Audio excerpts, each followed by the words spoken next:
Bienvenidos a un nuevo Deep Dive con Piensa, Crea y Triunfa. Y hoy nos sumergimos en un libro que estoy seguro resonará con muchos de ustedes, Cómo hacer que te pasen cosas buenas. Es de Marian Rojas Estapé. Y bueno, la verdad es que nos lo han recomendado muchísimo y por algo será, ¿no? Claro que sí. La autora toca temas tan universales como la felicidad, sufrimiento, el amor, la resiliencia, y lo hace, fíjate, desde una perspectiva que combina la psiquiatría, la neurociencia y hasta anécdotas de su propia experiencia. Exacto. Y justo eso es lo que me parece tan interesante. O sea, no se queda solo en la teoría, sino que nos da herramientas prácticas para aplicar en nuestra vida diaria. Totalmente. Y bueno, antes de empezar a desgranar las ideas principales, recordarles a todos que pueden encontrar el libro en Amazon. El enlace está en la descripción del video. Perfecto. Entonces, ¿por dónde empezamos? A ver, el libro abarca muchísimos temas, pero creo que la búsqueda de la felicidad es como el hilo conductor, ¿no te parece? Sin duda. De hecho, la autora empieza fuerte diciendo que la felicidad, más que una definición, es una experiencia. Y que no hay fórmulas mágicas para alcanzarla. Me gusta eso. Y es curioso porque ella, como psiquiatra, nos recuerda que su campo se centra en las enfermedades mentales, o sea, en el sufrimiento de la gente. Y ahí es donde entra lo interesante. Ella utiliza la analogía del arquero y el blanco de Aristóteles. Dice que en el mundo actual, con tanta incertidumbre y complejidad, a veces nos cuesta encontrar esos blancos claros en la vida, ¿no? Claro, como que no sabemos hacia dónde apuntar. Y si a eso le sumamos que la psiquiatría es esa ciencia del alma, como ella la llama, pues se entiende mejor por qué busca ayudar a las personas a entender su mente y lidiar con esas situaciones difíciles. Y ahí entra la importancia de la actitud. Es decir, no podemos controlar todo lo que nos pasa, pero sí cómo reaccionamos ante ello. Totalmente. Y esto nos lleva al tema de la resiliencia, que la autora define, basándose en Boris Cyrulnik, como la capacidad no solo de recuperarse de un trauma, sino de ser feliz de nuevo. Exacto. Y Cyrulnik habla de 3 pilares de la resiliencia. El personal, que son nuestras herramientas internas, el familiar y social, que es el apoyo que recibimos, y el contexto social más amplio, que son las leyes y la comunidad. Y para ilustrar esto, en el libro se habla del caso de Lucía, una niña que sufrió un trauma, y cómo estos pilares fueron cruciales en su recuperación. Claro. Y hablando de recuperación, la autora también habla del papel de la medicación. Dice que puede ser útil en momentos puntuales para regular ciertas sustancias en el cerebro, pero que no sustituye la propia capacidad de la persona. Entiendo. Y me parece genial que destaque también el poder de la actitud del médico.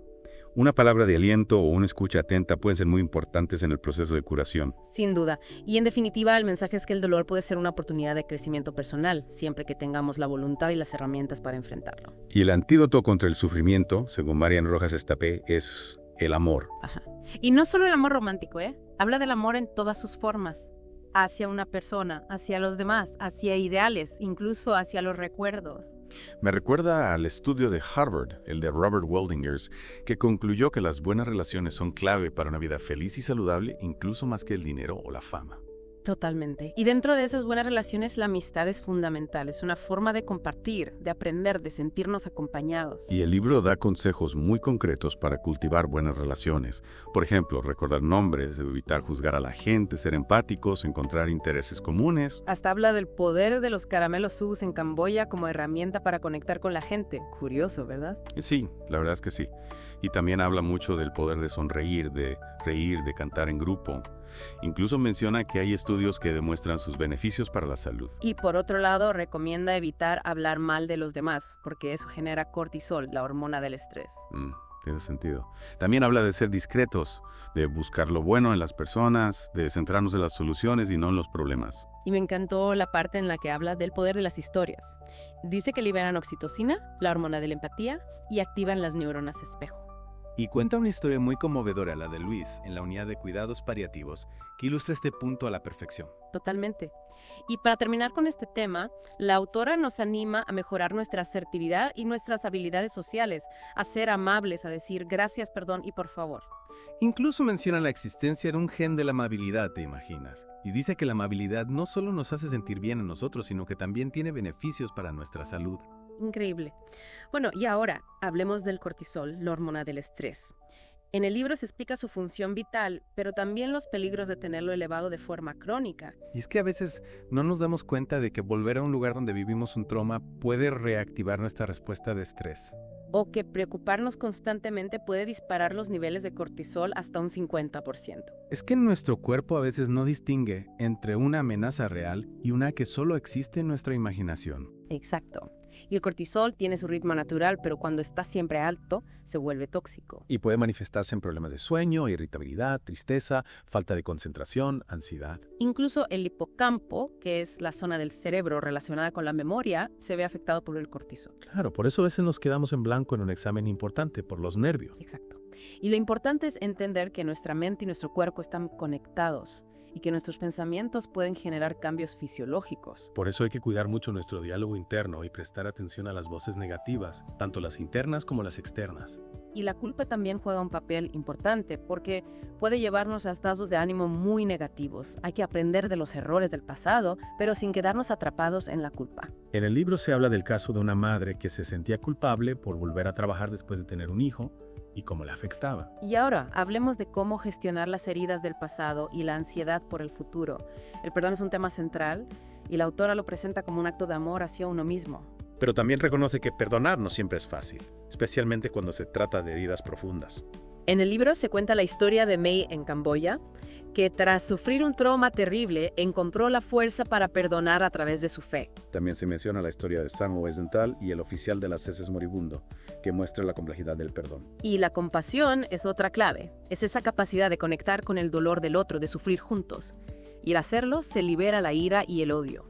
En cuanto a la ansiedad por el futuro, se habla del caso de John, que vivió el atentado del 11 y cómo el trauma le marcó. Y se usa el ejemplo de un casi accidente de coche para mostrar cómo un estímulo sensorial puede reactivar un miedo del pasado. O la historia de Blanca en un parking, que nos ayuda a entender el papel de la amígdala, la zona del cerebro que procesa el miedo.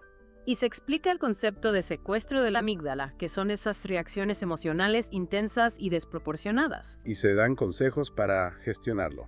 Respirar, identificar la emoción, tomar distancia, refrasear la situación, pedir perdón. Se pone el ejemplo de Gustavo, que tenía miedo a volar, y cómo lo superó con mensajes cognitivos.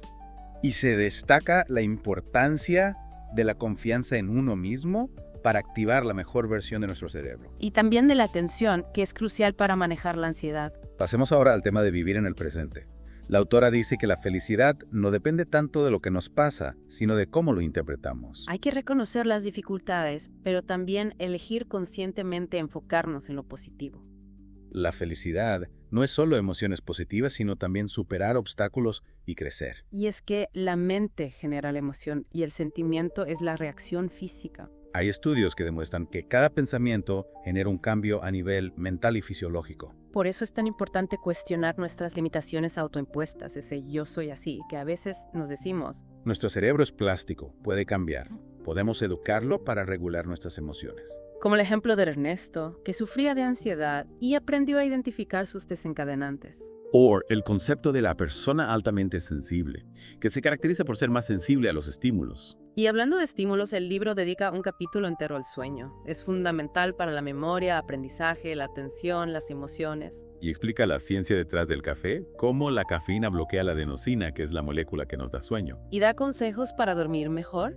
Tener un horario regular, dormir ciclos completos de 90 minutos, pensar en cosas positivas antes de dormir. Ahora, hablemos de la actitud. La autora dice que determina cómo respondemos a las situaciones. Elegir una actitud positiva activa nuestro cerebro de forma poderosa. Y aunque estemos mal, hacer un esfuerzo por ser positivos puede mejorar las cosas poco a poco. Y aquí entra el concepto del sistema reticular activador ascendente, SARA, que funciona como un filtro de nuestra atención. Si algo nos interesa, nuestro cerebro le da prioridad. Atraemos aquello en lo que nos enfocamos. Y la pasión activa la neurogénesis, es decir, el crecimiento de nuevas neuronas en el hipocampo. Para potenciar el SRA, podemos fijarnos un objetivo diario y visualizarlo de forma positiva. Y la atención es un acto de voluntad que podemos entrenar. La neuroplasticidad nos dice que nuestro cerebro cambia según a lo que le prestamos atención. El estudio de las monjas, por ejemplo, demostró que no siempre hay una relación directa entre la patología cerebral y los síntomas. Y Candace Pert, con la psiconeuroinmunología, demostró la conexión entre emociones y salud. Hay que aprender a responder de forma saludable a los comentarios negativos. Y a gestionar la sensibilidad a la opinión de los demás. Como el caso de Beatriz y Luis, que tenían estilos emocionales muy diferentes. Reprimir las emociones puede llevar a enfermedades físicas o psicológicas. Las emociones positivas alargan la vida y las negativas la cortan. Como el caso de Emilio, que le costaba reconocer las emociones de su hija. Llorar, por cierto, tiene beneficios terapéuticos, libera cortisol. Y los síntomas psicosomáticos nos muestran la conexión entre mente y cuerpo. La ansiedad es la fiebre del alma, una señal de que algo no va bien. Hay ejemplos de cómo las emociones se relacionan con enfermedades de la piel, del corazón, del estómago, incluso con el cáncer. El caso de Tomás, que se quedó ciego por el estrés, es un ejemplo de esto. O el estudio de Friedman y Roseman sobre las personalidades tipo A y tipo B, que demostró que la predisposición mental influye en la salud cardiovascular. Un entorno tóxico también afecta nuestra salud. Pero incluso en un entorno sano, si nuestra mente percibe amenazas, puede enfermarnos. El cáncer, por ejemplo, está relacionado con el sistema inmunitario, que se debilita con el estrés crónico. Hay que poner límites a las personas tóxicas. Las emociones negativas ocasionales son sanas, son señales de que hay que cambiar algo. Y hablando de cambios, hablemos de los telómeros, que son como los capuchones de los cromosomas. El estrés los acorta y las relaciones sociales los alargan. Y ahora, veamos qué cosas elevan el cortisol. El miedo a perder el control, por ejemplo, es uno de ellos. Como el caso de Alberto, que sufrió un ataque de pánico. El perfeccionismo también es un gran generador de cortisol. Y la cronopatía, esa obsesión por el tiempo, que nos impide relajarnos. La era digital también nos estresa mucho con tanta estimulación constante. Los programadores saben que las redes sociales son adictivas. Y el multitasking es un mito, no podemos hacer varias cosas a la vez bien. La hiperestimulación en niños y jóvenes es preocupante. Necesitan estímulos cada vez más fuertes y tienen menos tolerancia a la frustración. Y para bajar el cortisol, ¿qué podemos hacer? El ejercicio físico es fundamental. Y mejor aún si es al aire libre, en contacto con la naturaleza. Hay que aprender a gestionar a las personas tóxicas. Ser discretos, ignorar sus opiniones, tomar distancia. Los pensamientos positivos son muy poderosos. La meditación y el mindfulness también ayudan mucho. Y los ácidos grasos omega 3 son esenciales para el cerebro. Y llegamos al concepto de tu mejor versión, TM. Lo primero es el autoconocimiento. Observarnos, analizarnos y aceptarnos. La ecuación de la TM es conocimiento plus voluntad plus proyecto de vida, todo multiplicado por la pasión. El conocimiento nos prepara para las oportunidades. La voluntad nos ayuda a alcanzar nuestras metas. Y la pasión es la fuerza que nos impulsa. Como Judith, la ex actriz que se reinventó a sí misma. Bueno, pues hasta aquí este deep dive en cómo hacer que te pasen cosas buenas. Esperamos que les haya inspirado y les haya dado herramientas para mejorar sus vidas. Recuerden que el libro está en Amazon, el enlace está en la descripción. Y no olviden que la búsqueda de la mejor versión de uno mismo es un viaje continuo. Gracias por acompañarnos y hasta la próxima.